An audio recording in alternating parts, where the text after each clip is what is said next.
చరిత్రలో జూన్ 10, 2026 తారీఖు చరిత్రలో సువర్ణ అక్షరాలతో లిఖించబోతున్నాం.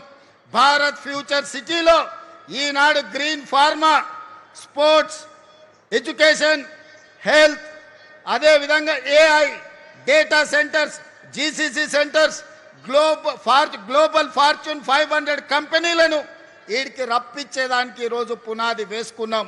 పోయిన డిసెంబర్లో గ్లోబల్ సమ్మిట్ ఇక్కడనే ఏర్పాటు చేసినాం. ప్రపంచ దేశాలన్నిటినీ ఇక్కడికి రప్పించగలిగినాం.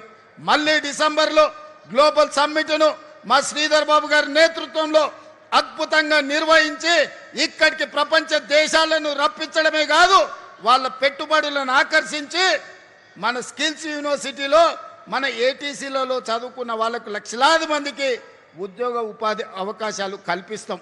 అందుకే మిత్రులారా, ఈనాడు మీరందరూ కేఎల్ఆర్ గారి నేతృత్వంలో ఫ్యూచర్ సిటీ డెవలప్మెంట్ అథారిటీలో మీ గ్రామాలను కలపాలని మీరు ముందుకు వచ్చిండ్రు, మీరు తీర్మానాలు చేసిండ్రు.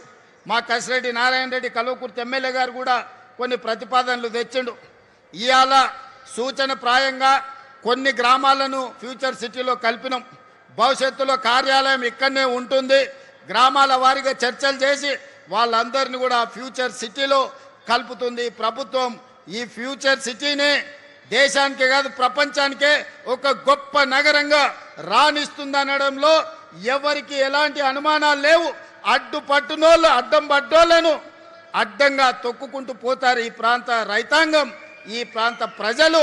ఈ నగరాన్ని వాళ్ళే కాపాడుకుంటారు, ఈ నగరాన్ని వాళ్ళే నిర్మించుకుంటారు. ఈ నగరాన్ని ప్రపంచానికి అంకితం చేసే యువత ఈ ప్రాంతంలో ఉన్నారు. వాళ్ళ మీద నాకు సంపూర్ణమైన విశ్వాసం ఉన్నది. ఈ నగరం భవిష్యత్తుకు ఒక దిక్సూచి. ఖచ్చితంగా ఈ నగరం విరాజిల్లుతుంది. హైదరాబాద్కి ఎంత గొప్ప పేరు వచ్చిందో పర్ల్స్ విషయంలో కావచ్చు, హైదరాబాదులో ఫ్రూట్స్ విషయంలో కావచ్చు. హైదరాబాద్ అంటే lakes and rock city. Bharat future city కూడా నెట్ జీరో సిటీగా, కాలుష్య రహితమైన నగరంగా, ప్రపంచంలోనే గొప్ప నగరంగా రాణిస్తుంది. తీర్చిదిద్దుతామని మీ అందరికీ తెలియజేస్తూ మీ అందరి దగ్గర సెలవు తీసుకుంటున్నా. వీలైనప్పుడల్లా వచ్చి